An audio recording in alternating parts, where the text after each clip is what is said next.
speak, microphone that we open up for public comments. That's available, just go ahead and sign in there. Barring that, welcome. We are going to be videotaping. Scott's got the video camera going so that this is recorded. Two logistical points before I hand it over to Commissioner Young. One, the restrooms. Everybody needs to know where those are. Straight out these doors, and they're in the next building over, so that you know where those are. And secondly, if you are parked in a 2-hour zone, the closest parking lot to the building is 2 hours only, and that stuff actually will happen if you stay there. So they're recommending that you go back to the longer term. And that, welcome everyone. Welcome to today's workshop. Thank you to my fellow commissioners for contributing so much to your job in trying to do this discussion today. We thank the members of the public who care enough to be part of these matters today. Please note, this is not a standard meeting of the board. The regular board meeting will be tonight. The regular meeting. Janet, I can hear me. Okay. I'll go back a little. Please note, this is not a standard meeting of the board. The regular board meeting will be tonight at 6:30 at City Hall. Our time together will allow us as commissioners to benefit from the level of conversation that we can't have at our normal board meeting. We are here to ask questions, explore ideas, and reflect on ourselves as a board as we move forward in this dynamic time. No decisions will be made. We will hear from community members at the appointed time we scheduled today at approximately 10:45. And I'll just repeat, if you wish to speak, it would be helpful to be responded on the list over there. We are operating in a changing dynamic healthcare environment, and we have determined the community will be best served by a sales to over hospitals. We discussed the letter of intent in some detail at the last board meeting. The letter of intent is to execute that we're moving into the next stage of due diligence, negotiation, and thinking about the hospital industry that we have. We will continue to discuss the sale overlay in upcoming board meetings, but we will not discuss the sale in any detail today. Today, we're focusing on ourselves as a board as we consider how to best serve the community through this time of transition. We want to be sure we are working from a common foundation and understanding. We want to clarify our roles and responsibilities in a practical way, paradigm top of the signing of the letter of intent. What do we do well? What can we learn through this process? What might we do better, particularly as we proceed to discussions and what we know. These are complex matters that we facilitators, experience with the boards, facilitate a process for us. Sheila Delaney do, an executive coach and facilitator, who has facilitated workshops and work practice in different kind of organizations, both for profit and non-profit, including REI, Hospital, National Community University of Washington, the World Association of Women and Children, Microsoft, and Mutual Grace Schools. Brings a very specific skill set and approach to facilitation that I will let her tell you about. We do want to hear from you this morning, and we expect it to be approximately 10:45. This will be much more casual than our usual meetings, so we can have meaningful conversation to build strong foundations for moving forward as the board of directors.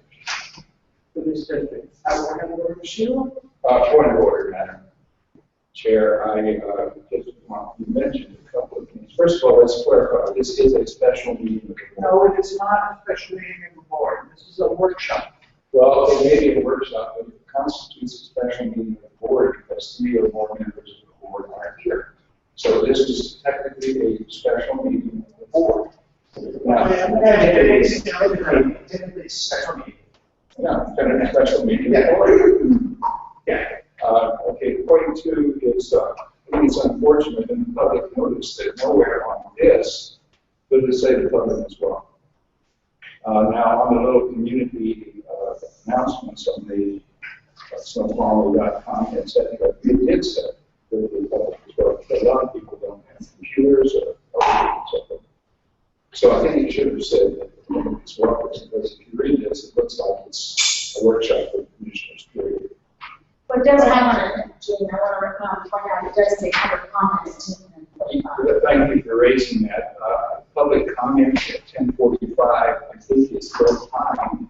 The public comment should be also, and the way the city do this is, there's a public comment at the beginning for items not on the agenda, is the way to put it. And then at the end, the public comment would be most useful to the board if we had another public comment opportunity at the end of the meeting. So I'd like to add a public comment opportunity at the end of the meeting. Can we do that? It's up to Sheila. I'm okay with that. Okay? That works for me, so we'll let some time at the end. We'll make sure that we block that at the end. Yeah, also, people were given this agenda partly so that they could decide at what point they wanted to come and be part of this discussion. And it is possible that they wouldn't be here till 1 p.m. for the education session, for example, or whatever. At any rate, I think it's fine if people give public comment at the beginning, but then also at the end. Noted and done. Thank Thank you. you for that.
date. There's a lot of there are things that happened 2 months ago, 5 months ago, 6 months ago, 2 years ago that really can be addressed in other venues as required, as needed, as you feel the responsibility to address. This time today, in order to make the maximum use of your time, which you're being so generous with, is really about being present and forward-looking.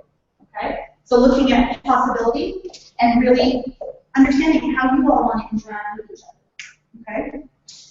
With that in mind, let me walk everybody through the agenda a little bit. This is just the schedule as we've got it. So starting with welcome, I'm going to walk through the outline of the day, a few logistics, just so you can understand how this is going to work. We're going to hear public comments from those of you who would like to this morning. Then we're going to have a facilitated exercise and discussion here before we break for lunch. And part of it for all of us is you're going to get to know each other in a new way, and you're all going to get to know them in a new way. So there'll be a little bit of different approaches. We're going to break for lunch. The commissioners will break for lunch and grab a bite to eat. Come back, we're going to have an education center, education session, where we're going to hear from Gregory, and we'll give you more introduction and context around that. Will the public be able to share in luncheon anyway? Is this a public? So the public needs to be able to lunch. Yes, it's all left. From there, we're going to more facilitated exercises, some commitments that you will make, and then as we gather the public comments at the end as well, so that there's opportunity to hear from you all, who are here, and others to come before we wrap up. Okay? So by way of leading off point, one of the first things in that I always do in a facilitated session is talk about the rules of engagement. So in a normal board meeting, in a normal course of business, you have parliamentary rules of engagement. For today, it's a little bit different. And so this is something you cannot point to our conversation. This is a dynamic list. So I'm going to propose these. We can have a little bit of discussion, but I'm going to time by that. So if you take issue, if you want to talk about clarifying, you can do that if there's anything on scrap or add. At any time over the course of the day, we're going to go in that direction. Yes.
Does that mean that we'll need questions unanswered? We're going to need many questions.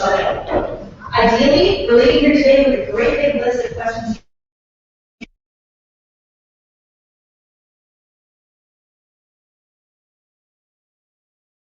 With this, who's got that, so the information can start to come back to us. So that I assume that somebody from admin or wherever we need the answers to come from will email us or we Val and she will be all get emails. So I think two things, which I think that's a really important question. One is that yes, these are all going to be recorded. I'm going to be capturing your Valerie is capturing them long and I'm going to capture the questions. From this meeting, from a process perspective, it's going to go to administration where they can say, okay, how do we divide these up? You'll be tempted for us with that process, as I understand it. And then information will come back, probably in a couple of ways. Probably through the course of the board meeting, probably through the course of your normal communications. And then there are going to be more questions that are captured as well, because there will be a series of forums around, speaking to the public, making sure there's a lot of public input. Speaking to the physician, making sure the physicians are engaged. They're going to have questions. Speaking to the employees, they're going to have questions. So then what? So as this list is going to grow, if this process is working really, really, really well, that dynamic list of unanswered questions, the more information you get, the more questions it will lead to. And so it will be an ongoing communication. All questions and points of view are welcome. So bring them.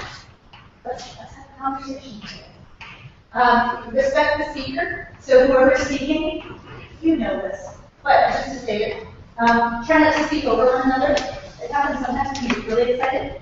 So that's what I am going to practice my role as a facilitator, and I will do things as a facilitator that frankly would be rude in conventional conversation. There will be times I'm going to ask you to stop talking. If it gets to this, so we just take a moment, so that I can help to hear for each of you individually, so that everybody can hear. Okay?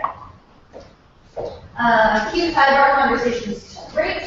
Electronics, reception is dodgy at best in here anyway, but I'm going to invite you to turn them off, and so that because everybody's sitting in the back row, you can just make sure everything's on silent so that there isn't distraction factor. And for you as commissioners, just really invite you to turn it off, and you can do this and check your email and get to somewhere where you can hold that just for response guide down with your other email. The other thing, ask for what you need. Something you don't understand. If I'm doing something that you would like me to do differently, you need to ask for that. Ask for that from each other. Allow me to facilitate the process. We're going to talk about the role of that. Don't take it personal. Don't take it personal.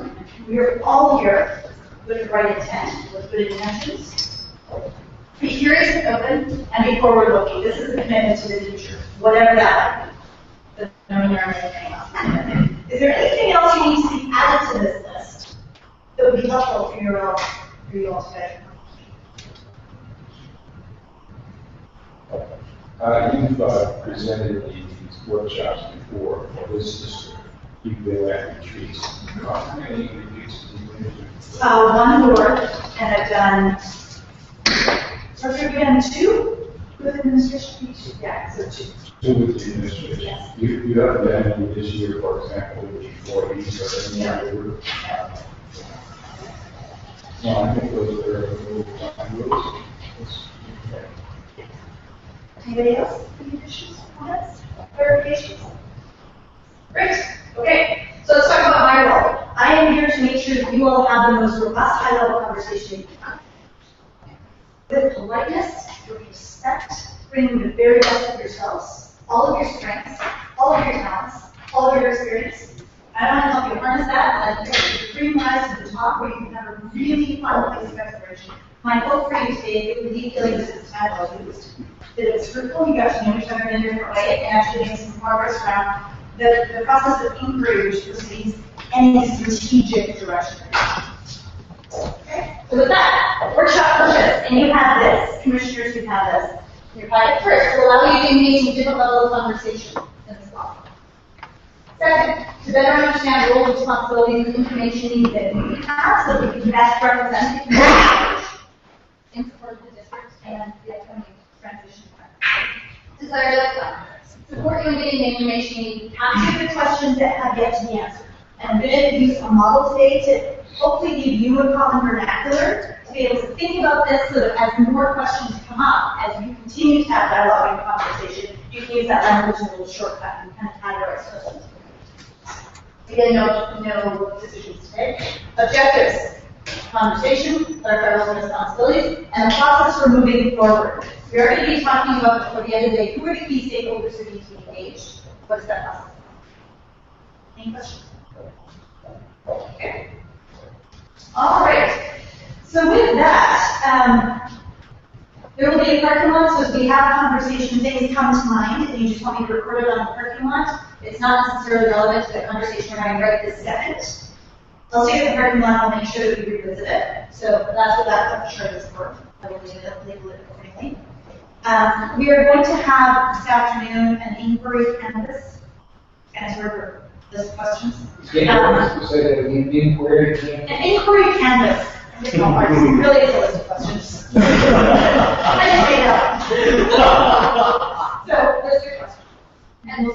actually funny as well. We call that a inquiry. Canvas, like an artist's canvas, upon which there is for the yes. Sure. This last one, our process for moving forward with overload castle and action questions before the last one. I think that for me is probably the most important thing. Okay. So so that I am able to properly communicate with the public and to respond to questions, which have already been done. But that's, so I have to Okay. So first thing I would love to do is shake this up and start. Because I would love to hear Can you speak louder? Yes, I can. Thank you. I think my hearing tends to be somebody's perfectly normal, but because of the acoustics, They're terrible. I can hardly hear you. Okay. Sheila, Or you're speaking too fast, perhaps. that microphone is on. You can use that microphone if you Would the want. microphone be helpful? Fine, let's try. Okay.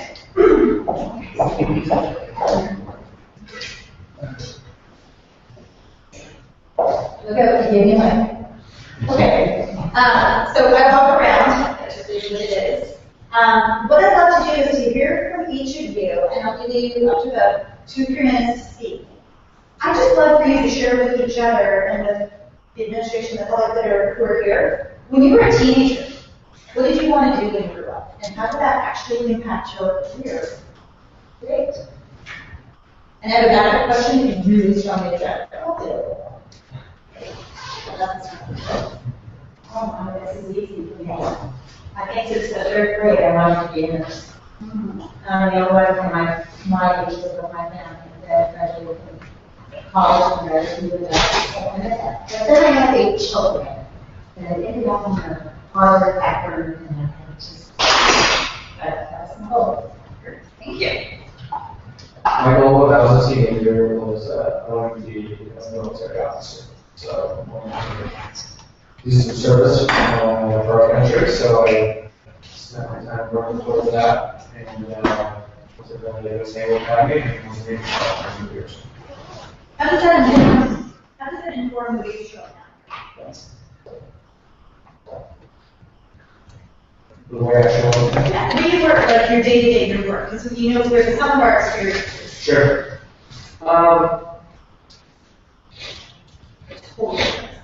Yeah. Well, I think, the way I approach things is, I have a love of service, but I also, think there's a lot of things that were kind of beaten me over the years, so I'm pretty disciplined. I get early and I approach things in kind of a methodical checklist kind of thing, so. All right, thanks. Since we only have a minute, so I'll just say that the first big essay I wrote was at 8th grade level, where I compared the healthcare delivery system in the United States and Canada. And I have been interested in that issue ever since. I'm appalled that we're spending 19% of our gross domestic product, GDP, on healthcare, compared with other countries that are as low as 5%. So billions of dollars are being wasted in our system.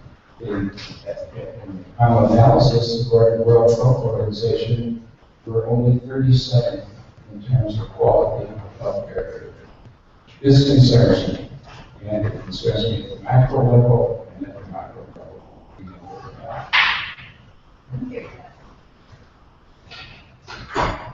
Let's say how long Google was becoming a major league pitcher. And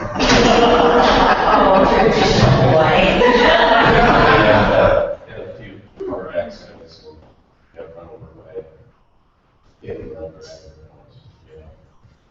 and that kind of ruined that process. So I think after that I kind of wanted to go into legal types of adventures and kind of expert witness on logging disputes because that's been very county forestry for a while. And at that juncture, I decided to, I like courtroom and I ended up becoming aware of that. So that's where I've always had sense of helping others and helping, trying to resolve disputes in a way that I saw fit, whether it be by argument or by negotiations. So that's where I got my gender wrong. Thank you. Well, I like Ariel, except that I started at age 5, wanted to be a nurse. I have no idea where it came me. Got a degree at a different university than up here. University of Iowa. Sorry, go big again. What did you say? University of Iowa, Big Ten University, largest medical campus in the country. Okay, and the other thing I wanted to do was get ready to have a family. In the 60s, that's what we did. And I've done that as an operation servant. In that capacity, and now that I'm retired, I can serve in a bigger capacity with the community. Thank you. I know I appreciate you knowing that a little bit more, but one thing I wanted to mention, just so that you all know, administration is here obviously in the room. Administration is here just to listen, to answer your questions, to be available to your information needs as they come up, as they're relevant, but just so that everybody knows what I'm starting on the agenda. Otherwise, we'll be speaking a little bit later if all correct. So let's get started. We've got a quick question. Do we have any people who signed up? If you haven't had an opportunity yet and you wanted to be sure that you're able to see any public comments this morning, we have sign-up sheets to your right that you can go ahead and put your name down. Did anybody at this moment want to be able to do that? Just we got a couple? Okay. So because we said 10:45 and that was on the schedule, we'll wait just 10 more minutes. You guys asked. That was a speaker.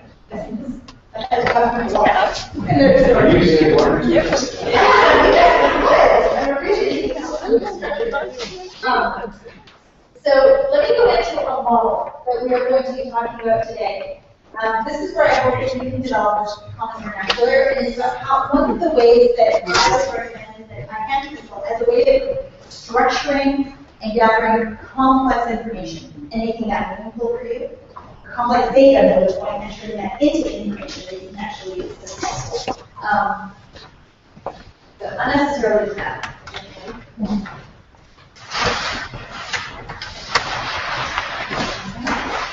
So conceptually should be very familiar if you do not understand how it works.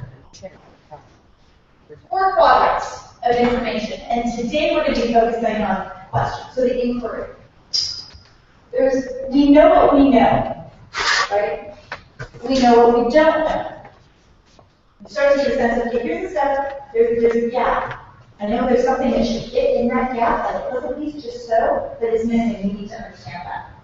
We don't know what we know, and that's why there's information in the system, and that's how I would view this whole facilitation, is you all represent the system. Each of you individually represents a voice that needs to be heard in the system and structure of the district. Each administration, every single person in a chair here, every member of the community, together you create an active and dynamic system that comprises the district. So this case, from a systemic thinking perspective, we don't know what we know means. For example, Commissioner Pollard might have information that Commissioner Norris does not. So you know that someone knows it, but you don't know what's going on at all to you. So how do you capture where we don't know what we do know? I think it would be better if we said we don't know what is known, because it's an oxymoron if you say we don't know what we know. Exactly. So how about what is known? So one or more of the people are out there readily available, but we don't know. If that's helpful to you to think about, then absolutely we can use that original notion. So thank you for that. I think that's great. For me, I'd like things to last a little more. But that's exactly the point. It's known somewhere, but we don't know where it is, or who has it. Then there's this troublesome box, we don't know what we don't know. So as an executive coach and a facilitator, there's different ways to address each of these boxes, right? There's we know what we know, follow-up question, so what do we do with it? Okay? We know what we don't know, follow-up question is, okay, well, how do we get it? So when you know what you don't know, there's an opportunity to go to classes, right? You can gather information, you can have experts come in and speak to you. But this is an opportunity for somebody else to come in and insert information into a gap that you know exists. For those who just came in, you are welcome to sign up to the sheet on your right if you want to make sure to get opportunity for public comment this morning. That'll be up. Again, we don't know what we know. This is the sweet spot from a coaching perspective, for example. This is where someone comes in and says, on an individual basis, you know more than you think you know. They're saying, I don't know how to buy a house.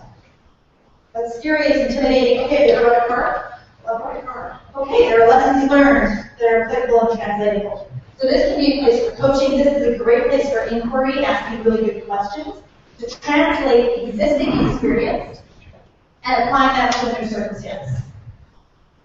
Here, we don't know what we don't know.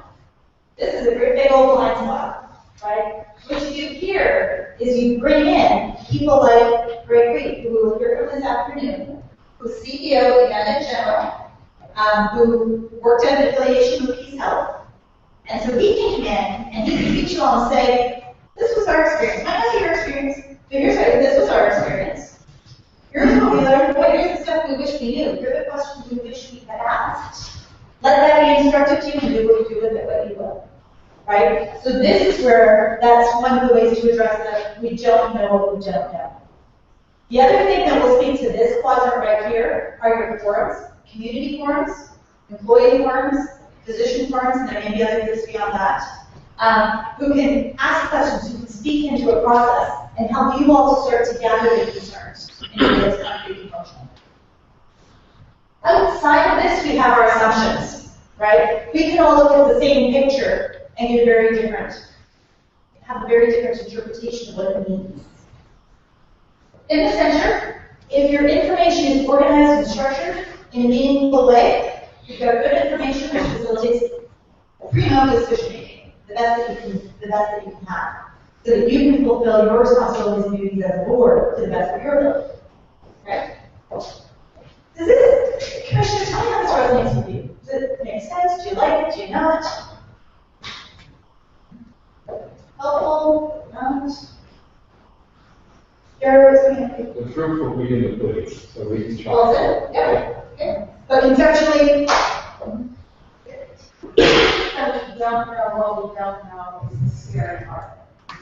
I think when we have community asking questions, even when you're in a position like this where there's a lot of variables at any given time, not knowing an answer, am I impossible, am I not doing the job?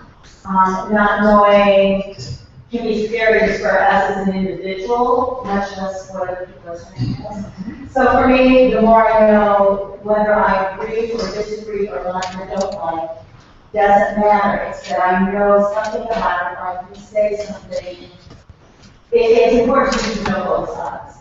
And to be able to set aside how I feel and react and respond, but the knowledge should be available and is valuable in that sense. right. So minimize surprises. So you're saying it's pretty common, I think it's pretty common human experience, don't surprise me. Birthday party's something. Balloon's okay. Anything else, not helpful. Right?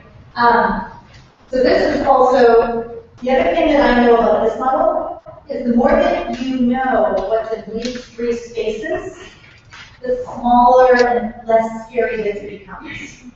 Right? If you can trust that there's good information, if you can trust that there's information flow, if you can trust, okay, here are 10 questions, 5 we know, 5 we know we don't know these, but at least we can capture them, they're sitting somewhere. So they're not going to be forgotten. Yes, we can ask questions, we can filter it. Dinner comes up, we look at this. Work. Comments? Right? That's probably his daily life as an attorney. Well, right. There's a lot of times when you don't know what we don't know.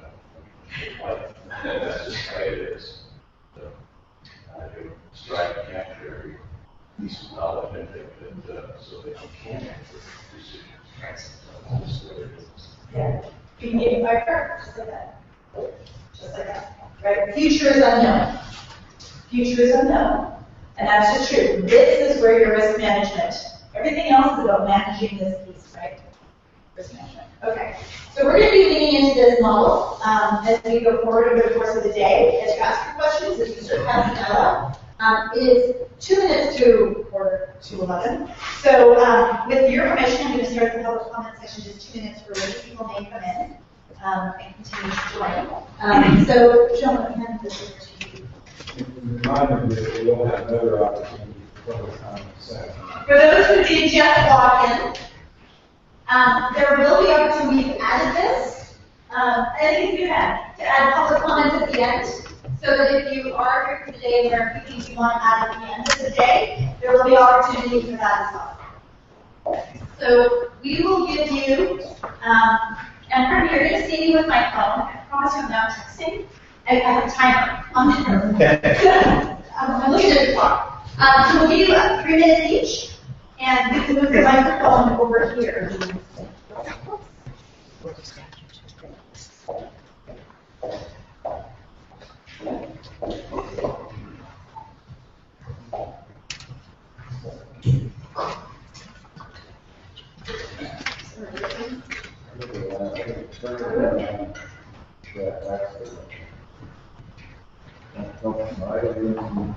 I'm going to go.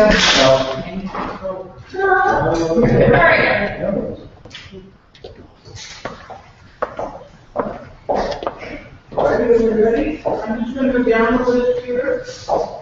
And we'll have the time ready to roll. Phil, John,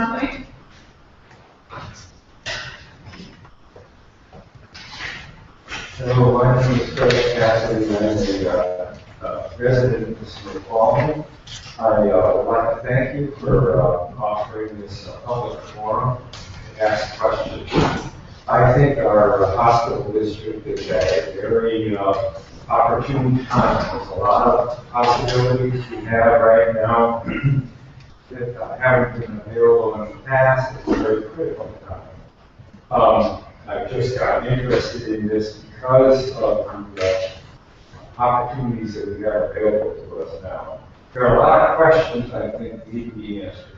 Like I said, I just barely got interested in this and reading up on it, so probably there are obvious answers to many of my questions, but I have several questions that I think, since we were going through this questions, I don't expect answers to them, but these are just the questions that I have. First of all, as far as announcing the meeting was concerned, that's fine. This is the paper, saw the paper, the old papers, would have a meeting here. The agenda didn't come out until pretty late. I was a little upset about that. You know, at least it was announced. And I think operating more transparently is one of the goals that our hospital board should be moving toward. Okay, well, I read over the letter and I had a couple of questions about it. One of the things is that I'm really concerned about, I'd like to see an answer for, was this exclusive dealing period portion, section E, where the hospital board and commissioners are not allowed to enter any discussion or negotiation with any other party concerning the subject matter. It seemed to me if we were trying to make a sale, we would try to get as many possible purchasers as possible, bidding against each other to try and make as much of a profit and make as much money on the deal as we can. It seems strange to me that there will be an exclusive negotiation period. That's the main concern I had. There were a couple of small things. The location of the hospital at the intersection of I-90 and Highway 18. I wonder if that's accurate. The hospital will be right at that intersection. Those are the concerns I have. Not very many right now. I'm sure I'll have more. I've got a lot of questions about finances and things like that. I haven't got any into that.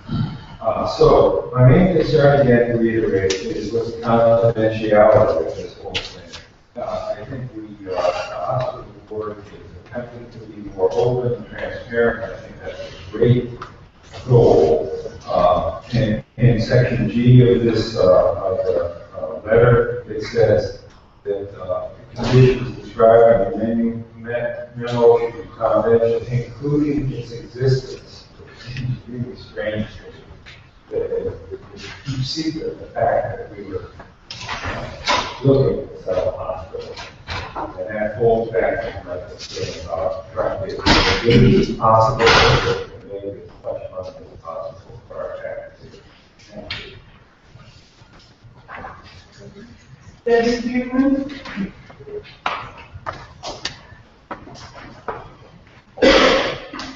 Hi, I'm here today to talk about the affiliation. I understand this is what the public comment about. So, I'm very excited about the opportunity to bring overlay to our community as a group health globally. I'm unable to use any of the Snoqualmie Valley Hospital District services. I go to Belgium for to overlay for all my services. So this would be a great move for me to have a hospital that I'm able to use right here in my community. And as a community member, a resident of North Bend, my concerns relate to the hospital district continuation. What's going to happen when the hospital is gone? I didn't quite understand how financing all works here. But when Daria was running for election, we had a discussion with Thomas about huge debt that the hospital district was in. And she shared with us, it's, I don't know, $4 million. It's a huge amount. And Commissioner Howell explained to me that the hospital really wasn't in debt because they were making the payments. Well, if the hospital is gone, what asset is now available that will be used to help us make the payments for this huge debt? Where's that money going to come from? Is the community going to be ultimately responsible for all of that? And will we be getting any services or anything during the time we're paying off this debt? So those are my concerns, and I look forward to getting more information following what we're doing. Thank you. Kevin Everly? Thank you, Kevin Howley, citizen of Full City and a member of the Foundation Hospital Foundation. And since this has been more of the news or the discussion in the communities that we serve in the district, I've had several people approach me about this discussion, and it's not a new discussion. It's been discussed in the past many years ago, so it's not a new discussion. But so my spirit of what I wanted to convey this morning was merely more than the idea. I think there's more questions than there are answers, and I think the consideration of sale of the hospital and asset, which is what it is, to the district, is just that. And it's approached in the sense that what's the best thing for the district and what's the best service for the district at the end of the day. With regards to the debt of the district, or Debbie's comments, it was in the context of actually cash flow. The debt, so the debt still is there. But just to clarify that, thank you, Bill, it's a good point. So the question that I'm brought to me is what's the role of commissioners? I mean, commissioners obviously are stewards of the assets of the district, certainly one of the roles of the district, and I know we should take that very seriously.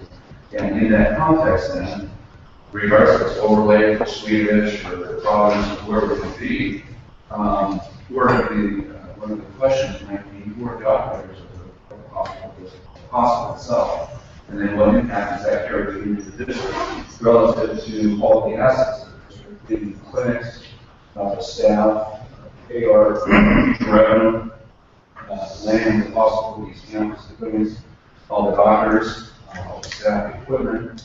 What's the service delivery look like to the consumers? If there is a set to whomever, what's that going to look like? Are we going to have clinics? Are we not going to have clinics? And what type of service will we provide? One of the things that we've done, I think, in the federal for our Catholic community over the last 92 years, all the additional services that we brought out to the district, far beyond what they were historically. What will future services look like? And how is that delivered going forward? What are the commitment levels to a new buyer if possible? What kind of commitment levels do we have in all those considerations? What's the cash flow going to look like relative to liabilities of the district, or they can assume liabilities, accounts receivable, or they can assume those, take those, what about tax revenues, all of the underlying debt that we do have. How is that going to be impacted if it is or not? Future funding. One of the considerations for even having a discussion is certain funding of the district. What's critical access going to look like? There's a lot of unknowns here. Critical access, what's Medicare going to look like? What's Medicaid going to look like? What's Obamacare going to look like? What's the federal and state support going to look like? Those are all relevant considerations that as commissioners you have to look at with best known information and taking that and aggregate it all and come up with the best decisions that you all can come up with.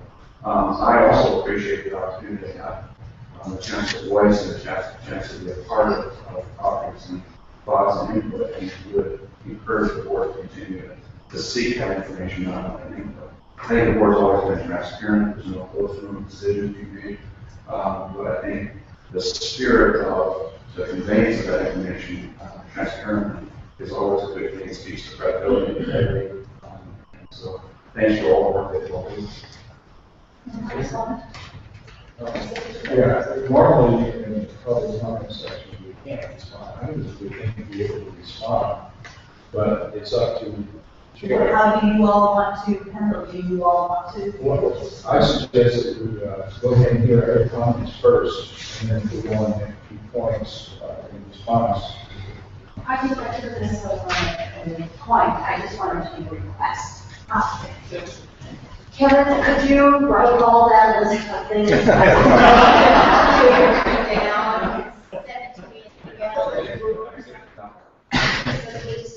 Then that could be a good guideline for us to just look at that and say, are we getting the kinds of things?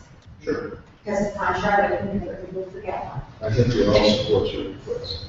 That's good. Thank you. John, you?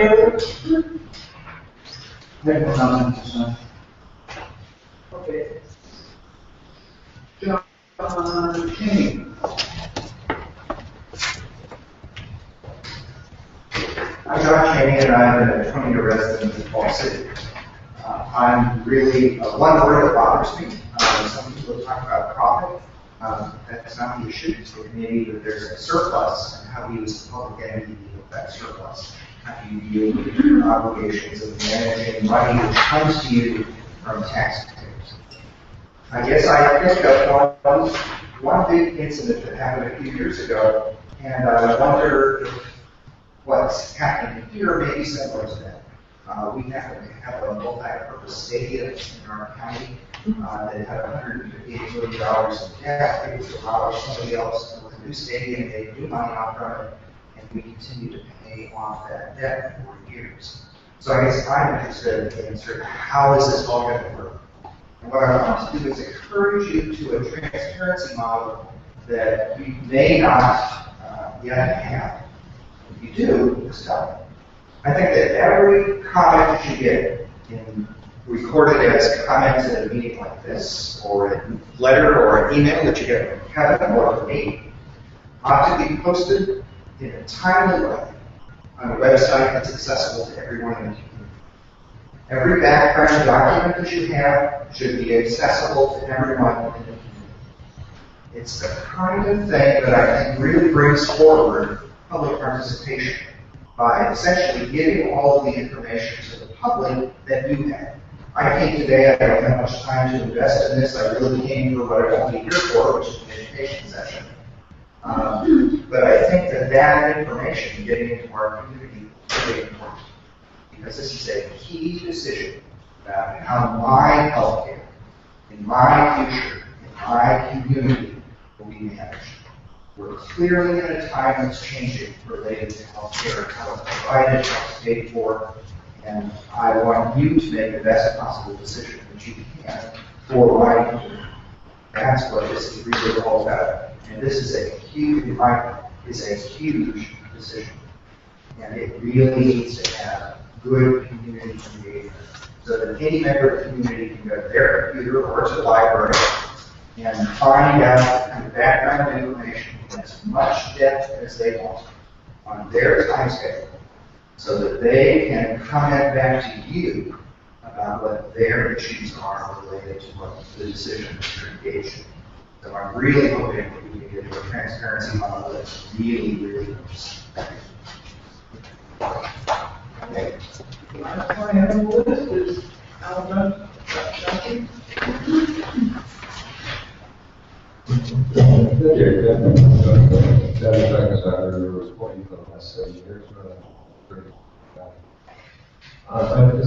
I'm just a little concerned because the thing that made me feel like I had to be here was to hear the education session where overlay gave us an hour of what they intend and what they think about the operation of family practice lines and whether they get community outreach or not about operating hospital. I like the idea of operating hospital. I learned to roll with the future and not fight it. But it seems one of the biggest open questions is whether you operate a clinic as well as part of the hospital. That's a big part of what the district's residual function will be. I have no opinion society yourself how important other community outreach issues are such that you go on to do those functions. But I guess my overall statement to that is, of those three focus sets, the big questions to me that are actually for you folks what to do with the region. Not just for me. And I guess I wish we could hear more from Open Lake City, what their general view of what they're trying to do with their clinic is. I think I know them, but I don't know if there's a whole community. Okay, you're talking specifically about the clinics on the, well, the clinic owner is basically the family practice, and then that's some specialty. My working assumption is that if they're interested in family practice clinics, they're not going to apply it and shut it down because the whole point of primary care is use out primary care. So that's the same fact.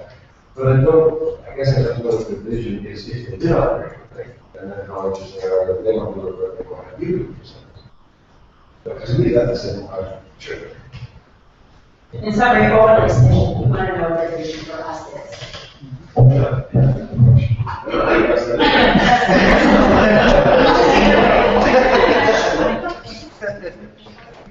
Is there anybody else?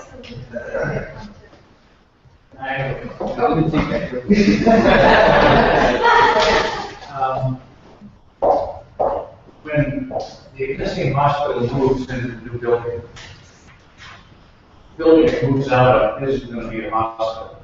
It's just going to be a building. And what that tells you, what it should tell you, is that a hospital is more than a building. It's also a critical mass of intelligence and experience that is all rolled up into the employees that are in that hospital. It's doctors, and clerks, and nurses, even finance people. And I would encourage you, as you explore the potential relationship with Overlake, to not forget about that, because it is in fact the most important thing. Hospitals coming back from Roger's story about Margaret, the only one patient was in the hospital. As it came back, how difficult thing was to have services, and those services are all embedded in the people, and the equipment simply supports that process. You can have a CT, but if you don't have anybody to run it might as well be gone. So don't forget about the employees. Could you state your name and where you live? I'm Don Mueller. I'm an employee at the hospital.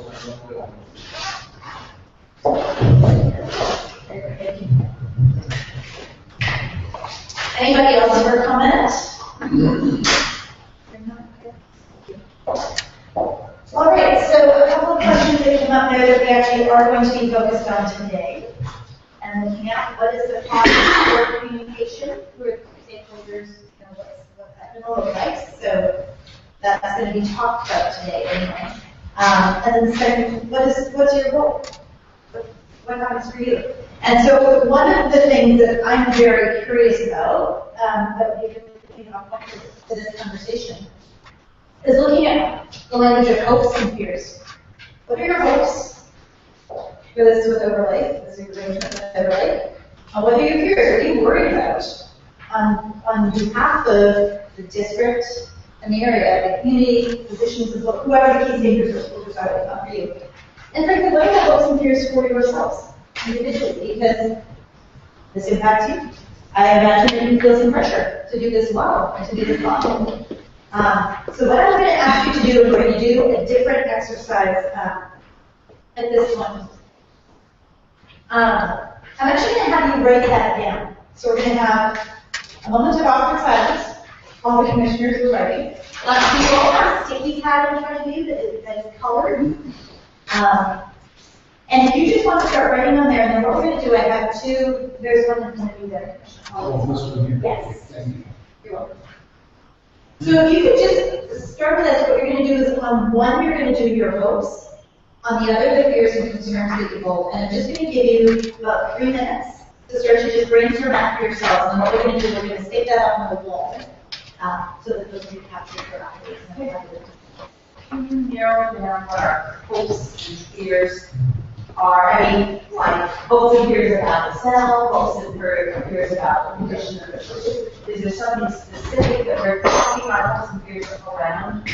This is where we co-create the space. As a facilitator, what I'm curious about is hopes and fears for you. What are the things that are burning for you? If you had to make a list of, these are the 15 things that are possible. Here are the 82 things that I'm worried about. What are they? So That's pretty tough. Well, it's a leading up. I don't intend, I don't imagine for a moment this will capture them all. What I'm looking for is your top of mind. So hopes on one sheet. Here's You know what?